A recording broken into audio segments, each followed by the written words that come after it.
وبركاته. نحمده ونصلي على رسوله الكريم. أما بعد فقد قال الله تبارك وتعالى في القرآن المجيد والفرقان الحميد: أعوذ بالله من الشيطان الرجيم. بسم الله الرحمن الرحيم. إن هذا القرآن يهدي للتي هي أقوم ويبشر المؤمنين الذين يعملون الصالحات أن لهم أجرا كبيرا. نہ ہو ممتاز کیوں اسلام دنیا بھر کے دینوں میں، نہ ہو ممتاز کیوں اسلام دنیا بھر کے دینوں میں، وہاں مذہب کتابوں میں، یہاں قرآن سینوں میں. میرے واجب الاحترام علماء اکرام اور اساتذہ اکرام اور معزز سامعین، السلام علیکم ورحمۃ اللہ وبرکاتہ. آج میں جس عنوان پر گفتگو کرنا چاہ رہا ہوں وہ ہے عظمت قرآن.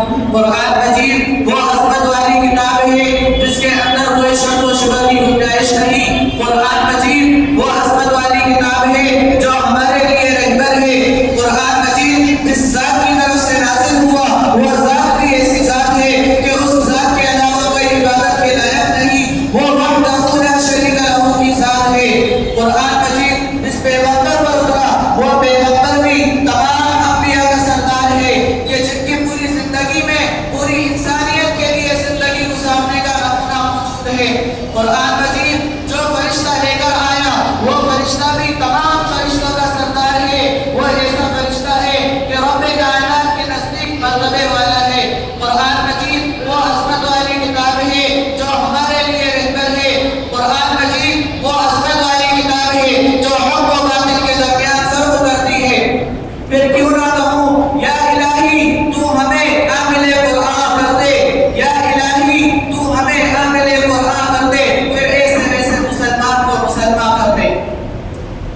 سامعین اعزام، اب ذرا اسلاف سے قرآن مجید کی عظمت معلوم کرتے ہیں. کسی نے امام اعظم ابو حنیفہ رحمۃ اللہ علیہ سے پوچھا کہ امام صاحب آپ نے قرآن کو کیسا پایا؟ تو انہوں نے کہا میں قرآن سے ہزاروں مسائل نکال چکا ہوں لیکن ابھی بھی قرآن کے معنی پورے نہ ہو سکے. کسی نے امام غزالی رحمۃ اللہ علیہ سے پوچھا کہ امام